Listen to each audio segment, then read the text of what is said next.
ആ ചോദിച്ചോളൂ, പറയും ഒന്ന് ചോദിക്കാം. ഇരുട്ടത്ത് കണ്ണ് തുറക്കുമ്പോഴ് കണ്ണിന്റെ താഴെ നിന്ന് വെളിച്ചമുള്ള ഗോള ഇങ്ങനെ മുകളിലോട്ട് ഇങ്ങനെ പോകുന്ന പോലെ തോന്നുന്നു. അത് എന്തുകൊണ്ടായിരിക്കും? അത് ആഫ്റ്റർ ഇമേജ് എന്ന് പറയും. ചെറിയ തോതിലുള്ള പ്രകാശം എവിടെന്നെങ്കിലും ഉണ്ടെങ്കിൽ അത് കണ്ണിനകത്തേക്ക് അഡാപ്റ്റ് ചെയ്യുന്നതിൻ്റെ, നമ്മളിപ്പോൾ രാവിലെയാണത് നമുക്ക് വ്യക്തമായിട്ട് അറിയാൻ പറ്റും. ഇരുട്ടിൽ നിന്ന് വെളിച്ചത്തിലേക്ക് വരുമ്പോഴാണ് നമുക്ക് വ്യക്തമായിട്ട് അറിയാൻ പറ്റുക.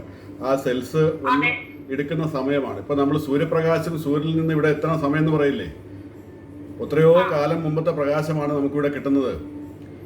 അത് പക്ഷെ നമ്മൾ അറിയുന്നില്ല, അനുഭവവേദ്യമാകുന്നില്ല.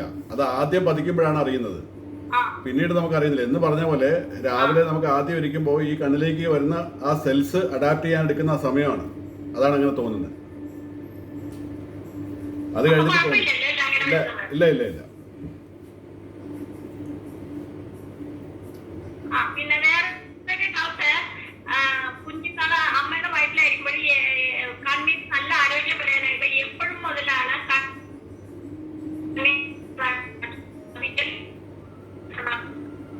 കഴിഞ്ഞ കുഞ്ഞുങ്ങൾക്ക് കണ്ണിന് നല്ല ആരോഗ്യം വരാൻ ഏത് രീതിയിലുള്ള ഭക്ഷണം കഴിക്കണം? ചോദിച്ചത് ഏത് കാലം മുതലാണ് കണ്ണുകളുടെ ആരോഗ്യത്തിന് വേണ്ടിയിട്ട് കുട്ടികൾക്ക്, ഗർഭിണികൾ ആഹാരം കഴിക്കേണ്ടതെന്നാണല്ലോ, അല്ലേ? ആയുർവേദത്തിലെ ഗർഭാവക്രാന്തി എന്ന് പറയുന്ന അധ്യായം പറയുന്നത് ഗർഭശുശ്രൂഷയും പ്രസൂതിതന്ത്രം, പ്രസവാനന്തര ശുശ്രൂഷയും എല്ലാം പറയുന്ന ഒരു ഭാഗമാണ്. അപ്പോൾ അതിൽ ആദ്യത്തെ 3 മാസമാണ് ഏകദേശം ബ്രെയിനിൻ്റെ വളർച്ച. ആദ്യം ഉണ്ടാകുന്നത് ബ്രെയിനാണ്, അതിനുശേഷമാണ് അംഗോപാംഗങ്ങൾ വളർന്നു വരുന്നത്. അപ്പോൾ ബ്രെയിനിനകത്തിരിക്കുന്നതാണ് കണ്ണ്, ഇന്ദ്രിയങ്ങളൊക്കെ. അപ്പോൾ അവയുടെ വളർച്ച നടക്കുന്ന സമയത്തിന് തൊട്ട് മുമ്പ് വേണം നമ്മൾ ആഹാരം കൊടുക്കുക. ആദ്യകാലത്ത് വേണം ആഹാരം കഴിക്കാൻ. ബ്രെയിനിനെ ഉത്തേജിപ്പിക്കാനും ഇന്ദ്രിയങ്ങളെ പ്രസാദിപ്പിക്കാനും ഒക്കെയുള്ള ആഹാരങ്ങൾ ആദ്യകാലത്ത് തന്നെ കൊടുക്കണം. അപ്പോഴാണത് പൂർണ്ണമായിട്ടും നമുക്ക് വേരിൽ വളം വയ്ക്കാൻ പറ്റും. അതല്ലെങ്കിൽ കുറച്ച് താമസിച്ചു പോകും. എന്നാലും 2-3 വർഷം കൊണ്ടാണ് പൂർണ്ണമായിട്ടും ഡെവലപ്പ് ചെയ്യുക. ചെറിയ പ്രായത്തിൽ കൊടുക്കുന്ന അല്ലെങ്കിൽ ഗർഭശിശുവിന് ആദ്യകാലത്ത് കൊടുക്കുന്നത് വളരെ നന്നായിരിക്കും. ഇലക്കറികൾ, പ്രധാനമായിട്ട് ഇലക്കറികൾ, അതാണ് വൈറ്റമിൻ എ. അതെ, അല്ല, അത് മുലപ്പാൽ കൂട്ടുന്ന സമയം വരെ അമ്മയ്ക്കാണ് ഔഷധം കൊടുക്കേണ്ടത്. കുട്ടികളുടെ അസുഖത്തിന് പോലും അമ്മയ്ക്ക് അമ്മയ്ക്ക് മരുന്ന് കൊടുക്കാനാണ് ആയുർവേദം പറയുന്നത്. അമ്മയുടെ മുലപ്പാലിൽ കൂടി ഈ ഔഷധത്തിന്റെ വീര്യം കുട്ടികളിൽ എത്തുന്നു എന്നാണ് പറയുന്നത്. അപ്പോൾ ഇലക്കറികൾ ധാരാളം ഭക്ഷിക്കുക, പച്ചക്കറികൾ ഭക്ഷിക്കുക, വർണ്ണങ്ങളോട് കൂടിയുള്ള മത്തങ്ങ, ക്യാരറ്റ്, ബീട്രൂട്ട് തുടങ്ങിയ പച്ചക്കറികൾ ഭക്ഷിക്കുക. ഇതൊക്കെയാണ് ആദ്യകാലങ്ങളിൽ വേണ്ടത്. സൂപ്പുകൾ. അപ്പോൾ അത് ഒരു പ്രസവരക്ഷ എന്ന രീതിയിൽ ഇപ്പോൾ ആട്ടിൻ്റെ തല സൂപ്പൊക്കെ ഉണ്ട്. അതൊക്കെ ചെയ്യുകയാണെങ്കിൽ അതുപോലെ ന്യൂറോൺസിന് ഡെവലപ്മെൻറ്റ് കിട്ടും. തലച്ചോറിൻ്റെ ഞരമ്പുകൾക്ക്, നാഡികൾക്കൊക്കെ ബലം കിട്ടാനും ഒക്കെ ഇത് സഹായിക്കും.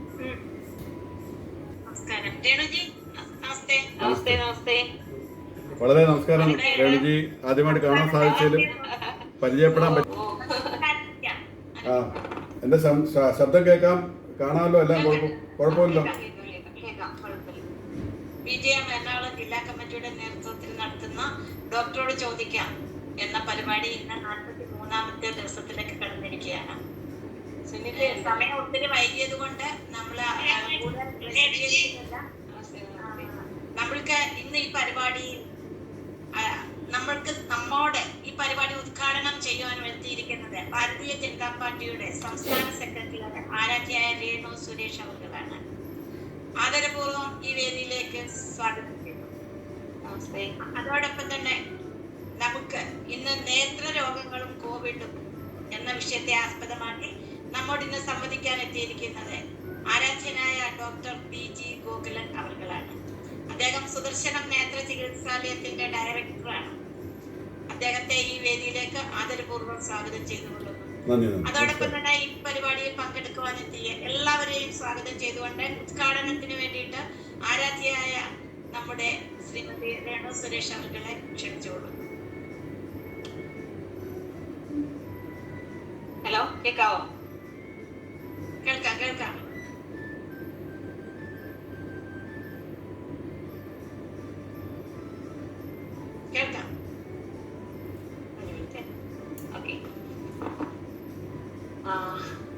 ബഹുമാനിയായിട്ടുള്ള ആയിട്ടുള്ള എറണാകുളം ജില്ലയുടെ മഹിളാ മോർച്ചയുടെ സമാരാധ്യയായിട്ടുള്ള പ്രസിഡന്റ് അഡ്വക്കേറ്റ് രമ ചേച്ചി, എന്റെ പ്രിയപ്പെട്ട രമ ചേച്ചി, അതുപോലെ തന്നെ ഇന്ന് ഈ വിഷയം ഇവിടെ നിങ്ങളുമായിട്ട് സംവദിക്കാൻ എത്തിയിട്ടുള്ള ബഹുമാന്യനായിട്ടുള്ള ഡോക്ടർ ഗോകുലൻ സാറ്, എന്റെ പ്രിയപ്പെട്ട കൂട്ടുകാരി യോഗത്തിലുണ്ട് ബഹുമാനിയായിട്ടുള്ള പറവൂരിന്റെ ആരാധ്യ സുനിത ജി, മറ്റു സത്യം ചേട്ടനെ ഞാനിവിടെ കണ്ടു തോന്നുന്നു. ബഹുമാനിയായിട്ടുള്ള നമ്മുടെ ഗുണവതി ചേച്ചിയുണ്ട് ഈ യോഗത്തില്, പ്രിയയുണ്ട്, എല്ലാവർക്കും സുമയുണ്ട്, എല്ലാവർക്കും എന്റെ വിനീതമായിട്ടുള്ള നമസ്കാരം. കാരണം മഹിളാ മോർച്ചക്കാരിയായിരുന്നത് കൊണ്ട് തന്നെ ഇവരൊക്കെ എന്റെ പ്രിയപ്പെട്ട സഹോദരിമാരായിരുന്നു, എന്നും എപ്പോഴും ഇപ്പോഴും. വളരെയധികം സന്തോഷം തോന്നുന്നു ഇത്തരത്തിലൊരു പ്രോഗ്രാം മഹിളാ മോർച്ച ഇന്നിപ്പോ 43ാമത്തെ ദിവസം പിന്നിടുമ്പോ ഈ കോവിഡ് കാലത്ത് പോലും വളരെയധികം ആളുകൾ ശരിക്കും പറഞ്ഞാൽ സഫർ ചെയ്യുകയാണ് നമ്മളൊക്കെ തന്നെ. അത്തരം ഒരു അന്തരീക്ഷത്തിൽ ഇത്തരത്തിലുള്ള ഒരു പരിപാടി സംഘടിപ്പിക്കുകയും ഓൺലൈനിലൂടെ പരസ്പരം കാണുവാനും ഒപ്പം ആനുകാലിക പ്രാധാന്യമുള്ള ഇത്തരം വിഷയങ്ങളെ കുറിച്ച് ചർച്ച ചെയ്യാനും ഒക്കെ ഒരു പ്ലാറ്റ്ഫോം ഈ സമയത്ത് മഹിളാ മോർച്ച ഒരുക്കിയതിൽ എറണാകുളം ജില്ലയുടെ അമരക്കാരി എന്നുള്ള നിലയിൽ രമചേച്ചിയോടുള്ള പ്രത്യേക അഭിനന്ദനങ്ങൾ ആദ്യമേ തന്നെ അറിയിക്കുകയാണ്. ഒപ്പം തന്നെ ഒരുപാട് ഡോക്ടർമാര് ആയുർവേദവുമായിട്ട് ബന്ധപ്പെട്ട് ഈ ഗ്രൂപ്പിൽ പല സമയങ്ങളിലായിട്ട് ചർച്ചയിൽ വന്നിട്ടുണ്ടെങ്കിലും ഇന്നത്തെ വിഷയത്തിന് വളരെയധികം പ്രാധാന്യമുണ്ട്. കാരണം നേത്രരോഗത്തെ അത് ആയുർവേദത്തിലൂടെ സുഖപ്പെടുത്താം എന്ന് ജനങ്ങൾ ഇപ്പോൾ വിശ്വസിച്ചുകൊണ്ടിരിക്കുന്ന ഒരു കാലഘട്ടത്തിലേക്ക് ആയുർവേദം പ്രചരിച്ചു കഴിഞ്ഞു. കാരണം കഴിഞ്ഞ കാലങ്ങളിലൊക്കെ തന്നെയും നമുക്കറിയാം, മുത്തശ്ശിമാര് നമ്മുടെ മുറ്റത്ത് നിന്ന് പറിക്കുന്ന തുളസി ഉപയോഗിച്ച് അല്ലെങ്കിൽ പനിക്കൂർക്ക ഉപയോഗിച്ച് കുരുപ്പഞ്ഞി പോലുള്ള ഔഷധ സസ്യങ്ങളൊക്കെ ഉപയോഗിച്ച് നമ്മുടെ കൊച്ചുമക്കളുടെ അസുഖം മാറ്റിയിരുന്ന ഒരു കാലഘട്ടം ഭാരതത്തിനുണ്ടായിരുന്നു. ഭാരതത്തിന്റെ ഭാരതീയ സംസ്കാരത്തിന്റെ തന്നെ നട്ടെല്ലാണ് ആയുർവേദം. അത്തരത്തിൽ ഉള്ള ആയുർവേദത്തെ പ്രൊമോട്ട് ചെയ്യുവാനും ഈ കോവിഡാണ് ഏറ്റവും കൂടുതൽ കേരളത്തിന്റെ മണ്ണിൽ സാധിച്ചിട്ടുള്ളത് എന്ന് ആയുർവേദ രംഗത്ത് പ്രവർത്തിക്കുന്ന ഒരാളെന്നുള്ള നിലയ്ക്ക് അഭിമാനപൂർവ്വം പറയാൻ ഞാൻ ഈ അവസരം ആഗ്രഹിക്കുകയാണ്.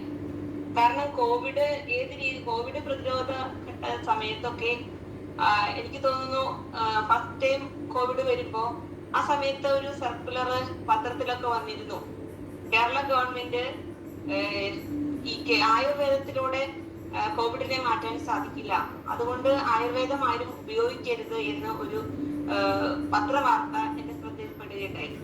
അപ്പോ ഭാരതമെമ്പാടും കോവിഡിന് വേണ്ടിയിട്ട് ആയുർവേദം കൊണ്ടുവരണം, കാട പോലുള്ള മെഡിസിൻസ് എല്ലാം ഉപയോഗമാണ് അല്ലെങ്കിൽ അത് ഫലപ്രദമാണ് എന്ന് തെളിയിച്ച് കൊണ്ട് ഇന്ത്യൻ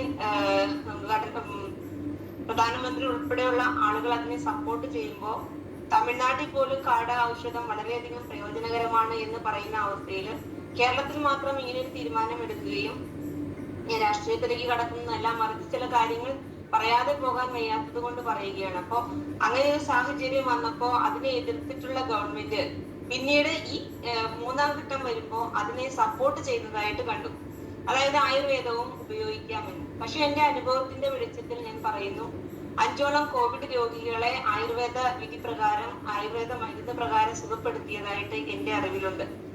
ഒപ്പം തന്നെ ആയുർവേദ രംഗത്ത് ഉപയോഗിക്കുന്ന കോവിഡിന് ഇമ്മ്യൂണിറ്റി പവർ വർദ്ധിപ്പിക്കാൻ ഉപയോഗിക്കുന്ന കഷായങ്ങള് അത് ഒരുപാട് ആളുകളിൽ ഇമ്മ്യൂണിറ്റി പവർ കൂട്ടുന്നതിനും അവരുടെ ശ്വസന നിലയിൽ അത് കറക്റ്റായിട്ട് കൊണ്ടുപോകാനൊക്കെ സാധിച്ചിട്ടുണ്ട് എന്നുള്ളത് അഭിമാനപൂർവ്വം പറയേണ്ട കാര്യം തന്നെയാണ്.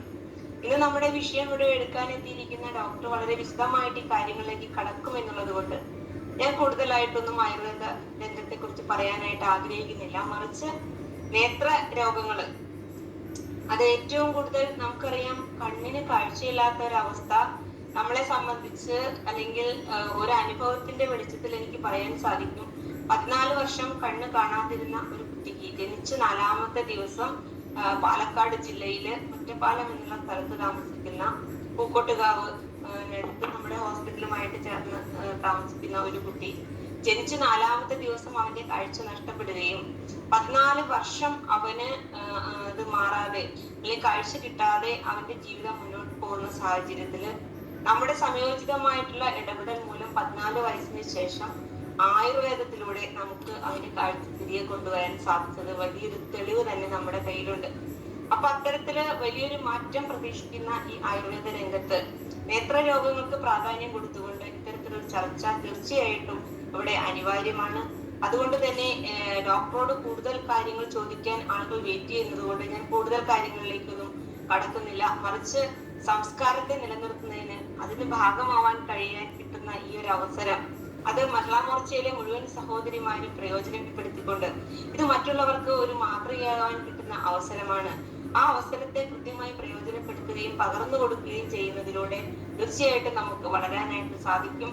മാറ്റം അനിവാര്യമായിട്ടുള്ള ഈ കാലഘട്ടത്തിൽ വലിയൊരു മഹാമാരിയെ ഫേസ് ചെയ്തുകൊണ്ട് നമ്മൾ എല്ലാവരും ലോകമെമ്പാടും ഇന്ന് വലിയൊരു അവസ്ഥയിലേക്ക് പോയിക്കൊണ്ടിരിക്കുമ്പോൾ ഇത്തരത്തിലുള്ള ചർച്ചകളും പരസ്പരം ഇങ്ങനെയുള്ള കാണലുകളും ഒക്കെ നമ്മുടെ മനോധൈര്യം വർദ്ധിപ്പിക്കുകയും മനോനില നല്ല രീതിയിൽ തരണം ചെയ്ത് കൊണ്ടുപോകുവാൻ ഡോക്ടർമാരുടെ സഹായത്തോടു കൂടി നമുക്ക് സാധിക്കുകയും ചെയ്യും എന്നുള്ളത് കൊണ്ട് ആ ഒരു മാറ്റം ഉൾക്കൊണ്ടുകൊണ്ട് പ്രവർത്തിക്കുന്ന മഹിളാ മോർച്ചയ്ക്ക് ഒരിക്കൽ കൂടി എന്റെ അഗൈതവമായിട്ടുള്ള നന്ദി അറിയിക്കുന്നു. ഒപ്പം ഡോക്ടർക്കും അതുപോലെ തന്നെ ഈ പരിപാടിയിലേക്ക് എന്നെ ക്ഷണിച്ചത് രമേശിക്ക് പ്രത്യേകം നന്ദി അറിയിക്കുന്നു. എല്ലാവിധ ആശംസകൾ നേർന്നുകൊണ്ടും ഒരു സംസ്കാരത്തിന്റെ മൂല്യത്തിന്റെ ഭാഗമാവാൻ സാധിക്കാൻ എനിക്ക് കിട്ടിയ ഈ അവസരത്തെ അത് ഞാൻ നല്ല രീതിയിൽ തന്നെ ഉപയോഗിക്കും എന്ന് മാത്രം പറഞ്ഞുകൊണ്ട് ഈ മീറ്റിംഗ് ഔദ്യോഗികമായിട്ട് ഉദ്ഘാടനം ചെയ്തതായി അറിയിക്കുന്നു. നന്ദി, നമസ്കാരം. വന്ദേ മാതരം. ഞങ്ങളുടെ ഈ പരിപാടിയിൽ പങ്കെടുത്ത് ഈ പരിപാടി ഉദ്ഘാടനം ചെയ്ത ആരാധ്യയായ സംസ്ഥാന സെക്രട്ടറി ശ്രീമതി രേണു സുരേഷിന് നന്ദി അറിയിക്കുന്നു. അടുത്തായിട്ട് നമുക്ക് സെക്ഷൻ ആരംഭിക്കാം. ഡോക്ടർ കാരണം വളരെയധികം തിരക്കുള്ള ഡോക്ടറാണെന്ന് എല്ലാവർക്കും അറിയാം. കേരളം എന്നല്ല ഭാരതം മൊത്തം ഡോക്ടറെ കുറിച്ച് അറിയാം. ഡോക്ടർ വെയിറ്റ് ചെയ്യുന്നതിന് ആദ്യമായി ഒരു ക്ഷമാപണം നടത്തിക്കൊണ്ട് തന്നെ ഡോക്ടറെ ആദരപൂർവ്വം ഈ വേദിയിലേക്ക് ക്ഷണിച്ചു. സെക്ഷൻ ആരംഭിക്കും. നമസ്കാരം. ആദ്യമായിട്ട് എന്നെ ഈ വേദിയിലേക്ക് സഹർഷം സ്വാഗതം ചെയ്ത മഹിളാ മോർച്ചയുടെ ഭാരതീയ മഹിളാ മോർച്ചയുടെ എറണാകുളം ജില്ലാ സെക്രട്ടറി അഡ്വക്കേറ്റ് രമാദേവി അവർക്ക് എന്നെ നന്ദി അറിയിക്കുകയാണ്. ജില്ലാ പ്രസിഡന്റ്, അതെ എൻ്റെ നന്ദി അറിയിക്കുകയാണ്. അതോടുകൂടി ഇന്നത്തെ ഈ ഒരു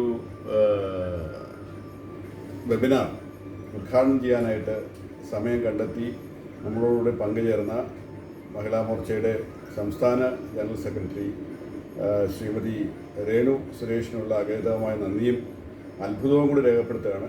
അങ്ങനെ ഒരു ചികിത്സാനുഭവം പറഞ്ഞതിൽ വളരെ അത്ഭുതം തോന്നി. ഏതായാലും ഇങ്ങനെ ഒരു അവസരത്തിൽ ഈ വെബിനാർ ഉദ്ഘാടനം ചെയ്യാനെത്തിയതിന് എൻ്റെയും കൂടെ പേരിലുള്ള നന്ദി അറിയിക്കുകയാണ്.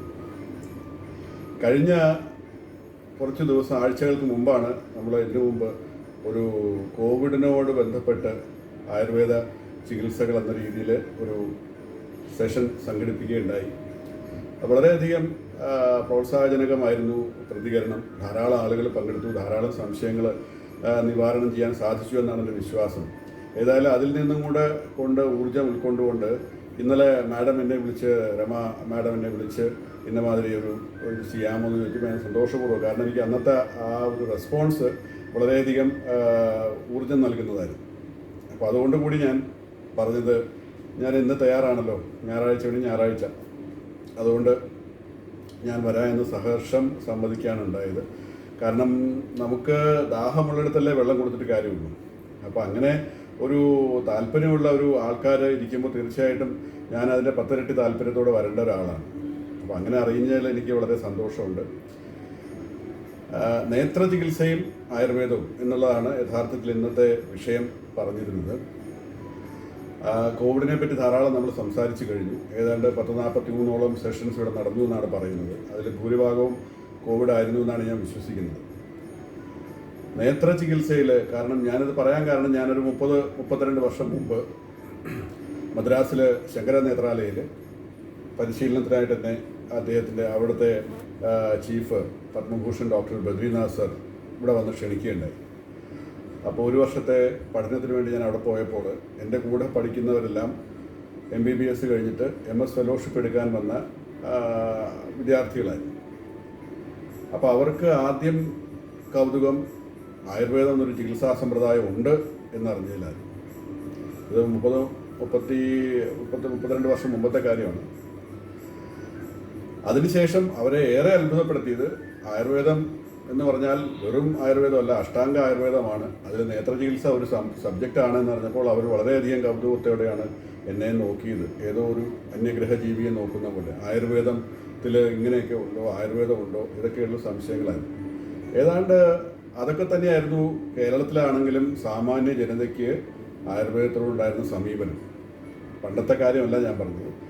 പോസ്റ്റ് ഇൻഡിപെൻഡൻ്റ് ആക്ട്, ഇൻഡിപെൻഡൻസിന് ശേഷം നമ്മുടെ രാജ്യം കൊടുത്ത ഫോക്കസിങ്ങിൻ്റെ ഒരു ക്ഷീണം കൊണ്ട് നമ്മുടെ രാജ്യം യഥാർത്ഥത്തിൽ ആയുർവേദത്തെ ഒരു തനത് ചികിത്സാ ശാസ്ത്രമായിട്ട് ഭാരതീയ വൈദ്യ സങ്കല്പമായിട്ട് കൊണ്ടുവരേണ്ടതിന് പകരം ബ്രിട്ടീഷ് പാത പിന്തുടർന്ന് അവരും അതിനെ അടിച്ചമർത്താനാണ്, അല്ലെങ്കിൽ അറിഞ്ഞോ അറിയാതെയോ അതിന് ഒരു പരിപോഷണം നൽകാതെയാണ് കടന്നുപോയിക്കൊണ്ടിരുന്നത്. ആയുർവേദം എന്നാൽ തൊട്ടപ്പുറത്തിരുന്ന മരുന്നെടുത്ത് അരച്ചു കൊടുക്കലും കണ്ട ഒറ്റമൂലികൾ പറിച്ചു കൊടുക്കലും ഇതൊക്കെ മാത്രമാണ് ആയുർവേദം എന്നുള്ളൊരു അബദ്ധ ധാരണയിലാണ് സർക്കാരുകളും നിർഭാഗ്യവശാൽ കഴിഞ്ഞിരുന്നത്. എന്നാലൊരു ഇപ്പോൾ നിലവിലുള്ള സർക്കാരിൻ്റെ വരവോടുകൂടി അതിന് കാതലായൊരു മാറ്റം വരികയും ആയുഷ് ഡിപ്പാർട്ട്മെൻറ്റ് എന്ന പേരിൽ പുതിയ സ്വതന്ത്രമായ ഡിപ്പാർട്ട്മെൻറ്റ് രൂപീകരിക്കുകയും Ayurveda, yoga, Unani, naturopathy and homeopathy, Siddha homeopathy എന്ന് തുടങ്ങി 5-6ഓളം വകുപ്പുകൾ മാത്രമായിട്ട് അതിന് ശ്രദ്ധയൂന്നിക്കൊണ്ട് ഒരു സ്വതന്ത്ര വകുപ്പും സ്വതന്ത്ര മന്ത്രിയും അതിന് കൊടുക്കുകയുണ്ടായി. അത് വളരെ അത്ഭുതകരമായ ഒരു മാറ്റമാണ്. ആയുർവേദ സമൂഹം പോലും ഒരുപക്ഷെ ഇത്രയധികം പ്രതീക്ഷിച്ചിട്ടുണ്ടാവില്ല ഈ ഒരു മാറ്റം തുടങ്ങിയത്. ബജറ്റിലെ അലോക്കേഷൻസ് വർദ്ധിച്ചു, വളരെയധികം വർദ്ധിച്ചു. റിസർച്ചിന് പ്രാധാന്യം നൽകി. കോളേജുകളിലെ വിദ്യാഭ്യാസ രീതി സമ്പ്രദായം ആകെ മാറിക്കൊണ്ടിരിക്കുകയാണ്. ഇപ്പോൾ ഗവേഷണങ്ങളായാലും ഉന്നത പഠനമായാലും ആയുർവേദത്തിലെ ബിരുദമാണെങ്കിലും എല്ലാം വളരെയധികം കാര്യക്ഷമമായിട്ട് പ്രവർത്തിക്കാനായിട്ട് ആരംഭിക്കുന്ന ഒരു സമയമാണ്. അപ്പോൾ യഥാർത്ഥത്തിൽ ആയുർവേദത്തിൻ്റെ തുടക്കം എന്ന് പറഞ്ഞാൽ ഈ ഒരു 4-5 വർഷമാണെന്ന് അർത്ഥം. അങ്ങനെ ഇരിക്കുന്ന അവസരത്തിലാണ് ഞാൻ 30 വർഷം മുമ്പ് നേത്ര ചികിത്സയിൽ ആയുർവേദം എന്ന ആശയമായിട്ട് വരുന്നത്. അന്ന് ആളുകൾക്ക്, പ്രത്യേകിച്ച് മധ്യ തിരുവിതാംകൂർ പോലെ തിരുവല്ല പോലൊരു സ്ഥലത്ത് ഇംഗ്ലീഷ് മരുന്നുകൾ കുടികുത്തി വാഴുന്ന ഈ ഒരു ദേശത്ത് ഇങ്ങനെയൊക്കെ ഒരു സംഭവം കേട്ടുകേൾവി പോലും ഇല്ലാത്തൊരു കാര്യമായി. അപ്പോൾ അതിൽ നിന്ന് മാറിയ ആളുകൾ കൂടുതൽ രോഗാവസ്ഥ കണ്ട് അവർക്ക് മറ്റ് ചികിത്സാ രീതികളിൽ നിന്ന് അനുഭവം കിട്ടാതായപ്പോഴാണ് ആയുർവേദത്തെ അന്വേഷിച്ചു തുടങ്ങിയത്. അപ്പോൾ അതിനുള്ളൊരു നിമിത്തമാവാനായിട്ട് എൻ്റെ ഈ കഴിഞ്ഞ 30-32 വർഷത്തോളമുള്ള പ്രവർത്തനങ്ങൾ ഇടയായിട്ടുണ്ടെന്നാണ് എൻ്റെ വിശ്വാസം. അതുതന്നെയാണ് എൻ്റെ ആത്മസംതൃപ്തി. ആയുർവേദ നേത്ര ചികിത്സ എന്ന് പറഞ്ഞാൽ ആയുർവേദത്തിൽ ഞാൻ നേരത്തെ സൂചിപ്പിച്ചുവല്ലോ, അഷ്ടാംഗ ആയുർവേദം എന്നാണ് പറയുന്നത്. അപ്പോൾ അതിൽ കായബാലഗ്രഹ ഊർധ്വ അംഗ ശല്യ ദംഷ്ട്ര ജരാവിഷ എന്ന് പറയുന്ന കായചികിത്സ, ജനറൽ മെഡിസിൻ, ബാലചികിത്സ, പീഡിയാട്രിക്സ്, കായബാലഗ്രഹ ചികിത്സ, സൈക്യാട്രി, ഊർധ്വാംഗ ചികിത്സ, കഴുത്തിന് മേപ്പോട്ടുള്ള അസുഖങ്ങൾ, ഇതിലാണ് നേത്ര ചികിത്സ പ്രതിപാദിച്ചിരിക്കുന്നത്. അതിലൊരു ഉപവിഭാഗമായിട്ടാണ് ENT ആൻഡ് ഓഫ്താൽമോളജി എന്ന് പറയുന്ന പോലെ ആണ് നേത്ര ചികിത്സ പ്രതിപാദിച്ചിരിക്കുന്നത്. അപ്പോൾ അതിൽ സുശ്രുതൻ്റെ രീതിയിൽ, സുശ്രുതാചാര്യൻ എന്ന് പറയുന്ന ആയുർവേദത്തിൻ്റെ പ്രഥമ ഗണനീയനായ ആചാര്യൻ, ഫാദർ ഓഫ് സർജറി, അദ്ദേഹം അതിൽ വിവിധങ്ങളായിട്ടുള്ള കണ്ണിൽ ഉപയോഗിക്കുന്ന ശസ്ത്രങ്ങളെപ്പറ്റിയും ശസ്ത്രക്രിയാ രീതികളെപ്പറ്റിയും, റൈനോപ്ലാസ്റ്റി, മൂക്ക്, ഓട്ടോപ്ലാസ്റ്റി, ചെവിയുടെ പാളി തുന്നുക, അങ്ങനെയുള്ള വിവിധ ശസ്ത്രക്രിയാ മുറകളെ പറ്റിയൊക്കെ അന്ന് അതിൽ സവിസ്തരം പ്രതിപാദിച്ചിട്ടുണ്ട്. ഇന്നും ഏറെക്കുറെ പ്ലാസ്റ്റിക് സർജറിയും മറ്റും അതിൽ നിന്ന് വലിയ വ്യത്യാസമൊന്നും ഇല്ലാതെയാണ്. ടെക്നോളജിയുടെ വ്യത്യാസം കൊണ്ടുള്ള വ്യതിയാനങ്ങൾ മാത്രമേ ഉള്ളൂ. ബാക്കിയെല്ലാം ഒരേപോലെ തന്നെയാണ് ഇപ്പോഴും നടക്കുന്നത് എന്നുള്ളതാണ് വസ്തുത. അപ്പോൾ ഇതൊരു ദർശനമാണ്. ഇതൊരു ഇന്നത്തെ പോലുള്ളൊരു ഗവേഷണമോ അല്ലെങ്കിൽ ഗവേഷണശാലയിൽ കൂടി ഉൽപ്പാദിപ്പിക്കുന്ന രീതിയിലുള്ളൊരു ഇതല്ല, ഒരു ഉൾക്കാഴ്ചയും ഒരു മനനവുമാണ് ആയുർവേദത്തിലുണ്ടായിരുന്ന ഗവേഷണം. അപ്പോൾ ആ ഒരു ഗവേഷണത്തിനാണ് ഒരു 8-9 നൂറ്റാണ്ടുകളായിട്ട് ഇടിവ് സംഭവിച്ചത്. നമുക്ക് കാതലായിട്ടുള്ളൊരു ആധുനിക കാഴ്ചപ്പാടോ മാറ്റമോ ഒന്നും ഉണ്ടാക്കാനായിട്ട് ഈ ഒരു 700-800 വർഷങ്ങൾ കൊണ്ട് സാധിച്ചില്ല, വിദേശ ആധിപത്യം കൊണ്ട്. അതിൽ നിന്നുള്ള മോചനമാണ് നമ്മളിപ്പോൾ ഈ 4-5 വർഷം കൊണ്ട് ആയുഷ് ഡിപ്പാർട്ട്മെൻറ്റിൻ്റെ രൂപീകരണത്തോടുകൂടി ഒട്ടനവധി പ്രോത്സാഹജനകമായിട്ടുള്ള പദ്ധതികളാണ് ആയുർവേദത്തിന് വേണ്ടി കൊണ്ടുവന്നിരിക്കുന്നത്. കാലം കടക്കുമ്പോഴേക്കും ആയുർവേദം ഒരു ദേശീയ വൈദ്യസമ്പ്രദായമായി ആയിട്ട് മാറും എന്ന് തന്നെയാണ് നമ്മുടെയൊക്കെ പ്രതീക്ഷ. അപ്പോൾ അത്രയധികം സംഭാവനകൾ ഇപ്പോൾ ഈ കോവിഡിൻ്റെ കാലത്താണെങ്കിലും ഉദ്ഘാടക ഇവിടെ സൂചിപ്പിച്ച പോലെ യാതൊരു ചികിത്സയും ഇല്ലാതിരുന്നിട്ടും എമർജൻസിയിലെ ഒരു ഏകദേശ രോഗശമനത്തിനുള്ള സാധ്യത മാത്രമേ എമർജൻസി മെഡിസിനിൽ ഉള്ളൂ. എന്നിട്ട് പോലും ഇംഗ്ലീഷ് മെഡിസിൻ മാത്രം മതി എന്നുള്ളൊരു ദുശാഠ്യത്തിലായിരുന്നു സർക്കാരുകൾ ആദ്യകാലത്ത്, പ്രത്യേകിച്ച് കേരളത്തിൽ. അതിൽ നിന്ന് പടിപടിയായിട്ട് മാറി, അവരുടെ നിലപാട് മാറി, കൂടുതൽ ആയുർവേദത്തോടടുത്തു. ആയുർവേദം ചികിത്സിക്കാം, ഏത് കണ്ടീഷനിലും ചികിത്സിക്കാം, റിസ്ക് ഉള്ള ഫാക്ടർ ഒഴികെ ബാക്കിയുള്ള എല്ലാ ഘട്ടത്തിലും ആയുർവേദത്തിന് ചികിത്സിക്കാം എന്നുള്ള ഏറ്റവും പുതിയൊരു വിവരാവകാശ ഉത്തരമാണ് ഇപ്പോൾ ലഭിച്ചിരിക്കുന്നത്. കാരണം കേന്ദ്ര സർക്കാർ ആയുർവേദത്തിന് ചികിത്സിക്കാൻ സർവ്വസ്വാതന്ത്ര്യം നൽകിയിട്ടും അത് കേരളത്തിൽ നടപ്പാക്കിയിട്ടില്ലായിരുന്നു ഇതുവരെ. അത് പല കാരണങ്ങളുമുണ്ട്. ആയുഷിൻ്റെ തലവൻ തന്നെ ഒരു അലോപ്പതി അല്ലെങ്കിൽ ഇംഗ്ലീഷ് മോഡേൺ മെഡിസിൻ്റെ ഡോക്ടറാണ്. അപ്പോൾ ഇവിടെ ധാരാളമായിട്ട് ആയുർവേദത്തിന് പ്രതികൂലമായ ഒരു കാലാവസ്ഥയിലാണ് ഭരണ സംവിധാനങ്ങളോ ഭാഗ്യവശാലോ ദുർഭാഗ്യവശാലോ നടക്കുന്നത്. അപ്പോൾ അങ്ങനെയുള്ള ഒരു പ്രയാസങ്ങൾ അതിൽ നിന്നുണ്ടായി. എങ്കിൽ പോലും അടുത്ത കാലത്ത് വിവരാവകാശ രേഖ അനുസരിച്ച് ചോദിച്ച ചോദ്യത്തിന് ആയുർവേദ ചികിത്സയ്ക്ക് മാത്രമായിട്ട് ഈ അനുമതി കൊടുത്തു എന്നാണ് അതിൽ കാണുന്നത്. ആ ഉത്തരങ്ങൾ പോലും അവ്യക്തമാണ്. എന്നാൽ പോലും അങ്ങനെ ഒരു ഉത്തരം നൽകാനായിട്ട് കേരളത്തിൽ നമുക്ക് അവസരം ലഭിച്ചത് വലിയൊരു ഭാഗ്യമായിട്ട് കരുതുന്നു. ഈ അഷ്ടാംഗ ആയുർവേദത്തിൽ ജത്രു ഊർധ്വ വിഭാഗത്തിൽ, കഴുത്തിൽ നിന്ന് മേപ്പോട്ടുള്ള ഊർധ്വ വിഭാഗത്തിൽ നേത്ര ചികിത്സ പറയുന്നുണ്ട്. ആ നേത്ര ചികിത്സയിൽ പ്രധാനമായിട്ട് 5 മണ്ഡലങ്ങളായിട്ട്, കണ്ണിൻ്റെ പോള ഒരു മണ്ഡലം, അതിൻ്റെ കണ്ണിനകത്ത് വെളുത്ത ഭാഗം മറ്റൊരു മണ്ഡലം, കറുത്ത ഭാഗം എന്ന് പറയുന്നത് കൃഷ്ണമണി എന്നുള്ള ഉദ്ദേശിച്ചാണ് കറുത്ത മണ്ഡലം, കൃഷ്ണമണ്ഡലം എന്ന് പറയുന്നത്. അങ്ങനെയാണ് കൃഷ്ണമണി.